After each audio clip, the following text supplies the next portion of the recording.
Okay, everybody, so by the time you see this video gets all edited and uploaded, you will know where I am. I just did a short um, asking you guys to guess where I am because any of you who are with my channel maybe a year and a half ago or so, or almost a year and a half ago, will remember, if you saw the videos, there were two of them, when I came up here to Bandelier. Bandelier's famous national monument, and it was unexpected to me. Trust me, it was really unexpected. I did not know we were coming here. I mean, my mom had said something about it, like when we were discussing plans for when our friend is here, but I just wasn't clear. I guess I just wasn't clear that we were coming to Los Alamos and Bandelier on the same day. So this is going to be a really adventure-packed week. Since I've been here before, I don't need to go through the museum or anything. I wanted to do the cafe, but I think I'm going to wait till I get to Los Alamos and drink. Well, not drink alcohol, but I'm going to go to the coffee shop, and then I'm going to do a thrift store and all that. So, yeah. I'm going to go inside now. I just finished a Slurpee. Chili mango. And I have some footage. Well, I was going to do it as a short, but I went a little over a minute, so it's not going to come out as a short. But at the White Rock, well, it's the Rio Grande Gorge overlook in White Rock, New Mexico, and my mom says, well, it's like a mini Grand Canyon. No, that is like the Grand Canyon. So I just said New Mexico version. Where are you visiting us from? It says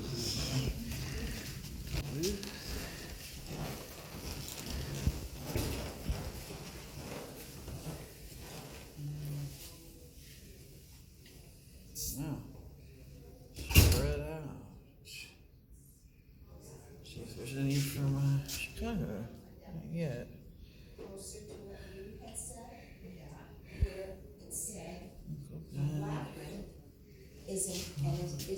An organized walk, whereas a maze is less organized and you have to wind it. Oh, where are you visiting us from? Oh, look, somebody from Nebraska. Middleford, Maine. Tell me when you're done taking your... You'll be the first one from Chicago. I was looking, there's Wisconsin and Michigan. Actually, Chicago or Utah? So some of this you may not have seen the last time I was here. This is like this plant, these plants. Let's do a few of them. This is a cool plant, looking plant. I don't know if I've seen these before, I probably have. New Mexico olive. An important source of food for birds and wildlife, the New Mexico olive forms tall thickets in Frijoles Canyon. In late summer, birds can be observed feeding on the mature bluish blackberries. Ancestral Pueblo people use the stems for making, digging, and farming tools. Yeah, it looks pretty cool. Okay, we've got, two yuccas. Okay, this is the narrowleaf yucca. We have the lily family. Olive family and lily family. Growing in the grasslands and rocky slopes of the pinyon juniper woodland, this plant was of great value to the ancestral Pueblo people. The sweet fruit, flowers, and roots were eaten. Leaf fibers were used as thread and twisted into cordage. Sandals, baskets, mats, and paintbrushes were made from the strong leaves. The crushed dried roots mixed in water were used as soap and shampoo. That's interesting. I like that one. I'll do a banana yucca. I like the name of it. It's a cool name, kind of goes together. Smells like a flavor of, I don't know, energy drink maybe? Growing in the grasslands and rocky slopes of the pinyon juniper woodland, this plant was of great value to ancestral Pueblo people. The flowers and thick sweet fruits were eaten. Leaf fibers were used as thread and twisted into cordage. Sandals, baskets, oh, it's the same. Oh, I see. It's like the same. Okay, same as the narrowleaf yucca. Okay. Sandals, baskets. Yeah, it's the same. Paintbrushes were made from the strong leaves of crushed. Okay, well, that's good to know. And I'll do this. I like this one too. I like the name of this too. Four-winged saltbush. Goosefoot family. Never heard of that. The seeds of this gray-green leaf shrub were ground and cooked as a cereal. Leaves, eaten raw or cooked, were often mixed with other ingredients to make breads. Ashes made leavening, food coloring, and lye for softening corn hulls. The crushed blossoms, when mixed with water, made soap and could soothe insect bites. Roots were used to treat skin, sores, rashes, and stomach pain. Wow. I didn't know this. This is really cool. I love plants. There's a lot of these like plaque things of all these plants. So I'm only gonna do these. I did, let's see, 4 of them. And I can't read this back here, the pale leaf rose. I can't read that one really well. You have to go like back there and I don't want to do that. So I'm gonna take a pic of this. This is a really cool looking part of the plant. I like this place. It's just like the setting. It's pretty peaceful. It's just pretty quiet. Wow. Yeah, it's quiet. Alright. Well, you know what? I just lost some footage. I guess I didn't hit press record, and whatever. I lost it. But anyway, I just did the native plants thing, or a few of them. And I am maybe going to attempt this to go sit down on that log, but like backwards or something. I don't know. I see this like green, you can see it. Yeah, I really want to get it up close, so I have to do this like super careful because I'm filming and trying to walk down, and I don't want to, well, I sure wouldn't drown in this. Sure not deep enough for that. Ooh. You can see there. Oh, maybe I don't have to go any further. You can just see the... Yeah, everything is so hard to get down. I don't know. What do you think, guys? Here's the footbridge. Nice little footbridge. And... okay. This is so pretty, isn't it? Reminds me a little bit of like when we used to take that drive up into the mountains up by Pecos. Whatever. Alright. Well, hey everyone. I don't know if you can see that right there. There were some interesting looking objects. Now this one over here, I guess they're pine cones. This one looks, I don't think you can see it. Maybe you can. There's one back there that looks kind of like a flower. Like a flower. They all do, actually. They all look like flowers. I mean, maybe they're, I don't know, pine cones, I guess. Yeah, pine cones. Oh, I'm sorry. I should put the camera up a little. It would help. I'm so sorry. I'm pointing at a tree and telling you about this, and it's like not high up enough.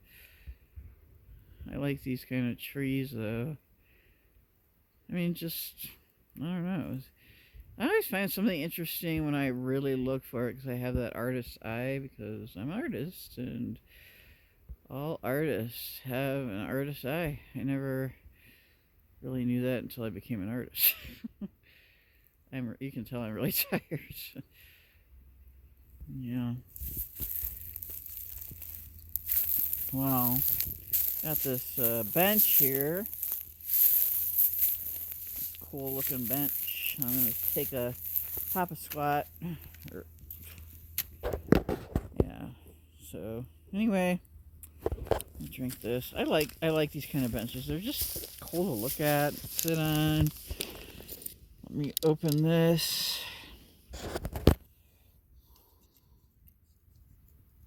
This place, I could just like either get lost here or find like one spot like this and sit there for an hour or two. Just, I mean, there's like a lot to see here. Um, this is a major tourist spot, and it's very well known, famous, especially here, like in the southwest and the west. Bandelier National Monument. You can look it up. A lot of you probably have heard of it. But I hadn't been here until my brother and his family came to visit for Thanksgiving in 2022. So it's been like a year and a half, or almost a year and a half. And I just thought it was so beautiful when I came over here the first time. This trail here. I don't know. I feel at peace when I come to these kind of places. And I can have time to myself.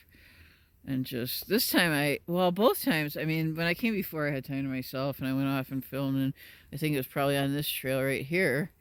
I might get a little more footage this time. I don't know. Like, I think, see, our friend, our guest, or my parents' guest, she's my friend too, but anyway, she hasn't been here before, so that's why my mom made this side trip. It's not too far from Los Alamos. I was under the impression, like I was saying earlier in the video, that we were just going to Los Alamos and spending the afternoon there, having lunch, having coffee, and then spending the afternoon in Los Alamos. But apparently I was wrong. So, yeah. Whatever. I don't mind. I'm just along for the ride and the adventure and all that. Satisfaction that I'm showing people these places that a lot of people in other parts of the country and world have not been to, and I'm lucky enough to live in a state that has so much natural beauty, the art, the history, the culture. It's really neat. There are a few drawbacks to living here, but every place has that. And it can be frustrating, but you just gotta roll with it, roll with the punches, as they say. Yeah, isn't this pretty? Wow, really neat. Let me see here. Yeah, so I'm probably gonna stop the camera here and just sit here for a minute and just sit here for a minute. I like that footbridge. Yeah, I do. I decided that's a nice looking footbridge. New looking. Alrighty, guys. I'll be back in the next clip. See you soon. So there is this picnic area over here. Someone asked me about it. Looks really nice. Looks like a nice spot with the tall trees and the sun shining up there. So that's a picnic area. There's two benches that I can see. I guess there's only two benches. Alright, well, I'm gonna say goodbye to my bench. I just love this bench. I have to be really careful. I'm gonna go closer over here.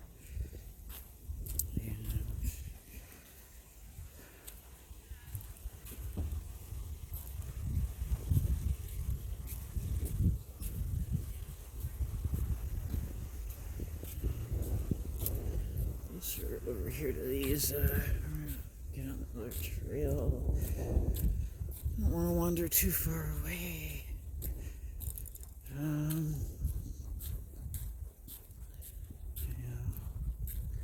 know how far I have to go to get to up here. Well, not up there, but another trail.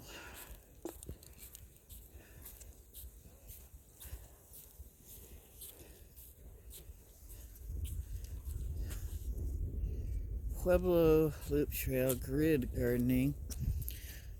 Water is the most important ingredient for successful agriculture in this arid climate.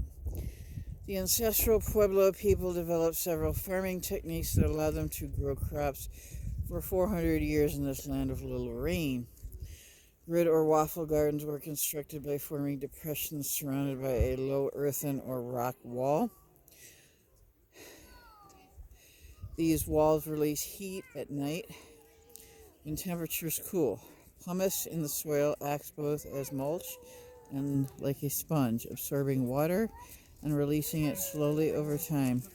Seeds were planted deep to help protect roots. Corns, bean, and squash, called the Three Sisters, were often planted together. Corn supplies support for the beans. The beans provide nitrogen for the soil, and the squash provides another layer of mulch. And this is the garden surrounding the Indian Pueblo of Zuni in 1873. Interesting.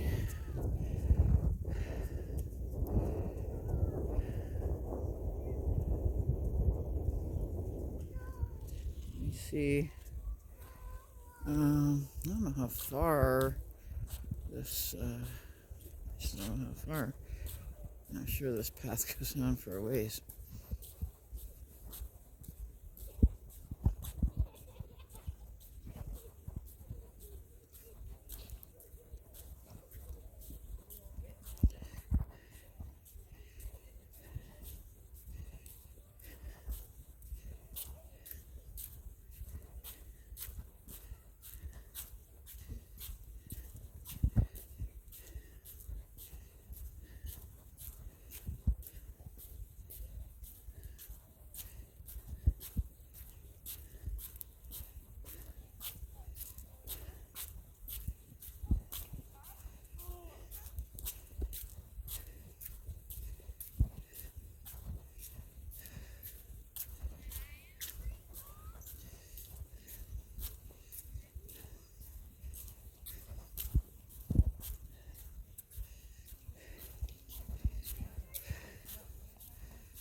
Oh.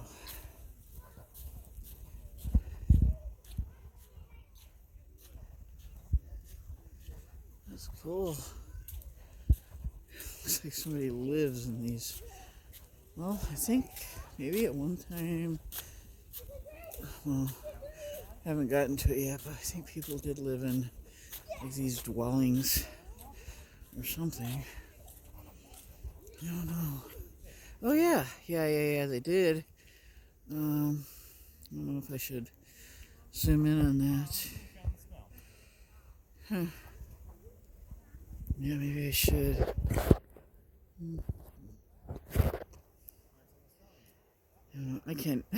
I can never see my phone screen on a sunny day.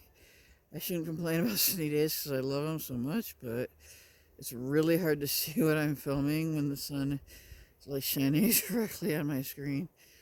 So I can't keep the brightness up on my screen because then it runs the batteries down. So, problems. No, it's not a big problem, but hope you can see that.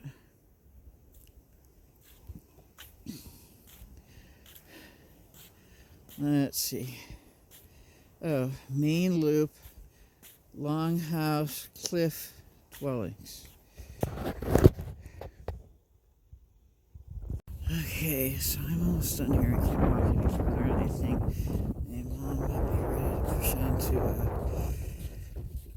Los Alamos. Let's see. Just want to read this one. These remind me of a place I went called Aztec Ruins. I've been Aztec, New Mexico, 4 or 5 years ago. Yeah, maybe before COVID, a couple months. Oh no, it was more like maybe 6 months. I don't know. Anyway, Pueblo Loop Trail. This is the last one I'm going to do here, and then I'm going to head on back to Visitor Center. Alright, anyway, Pueblo Loop Trail, Big Kiva.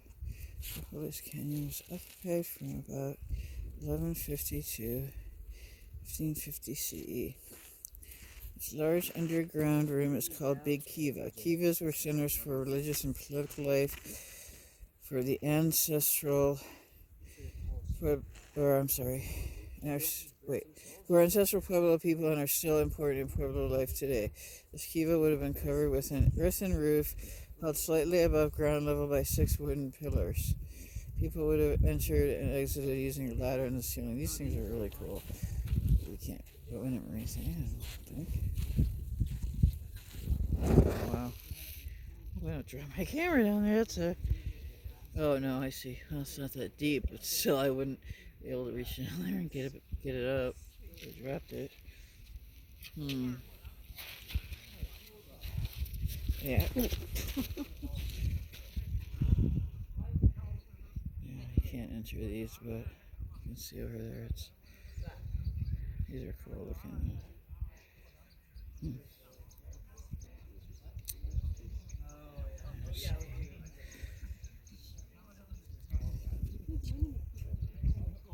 I like this. Yeah, right over there.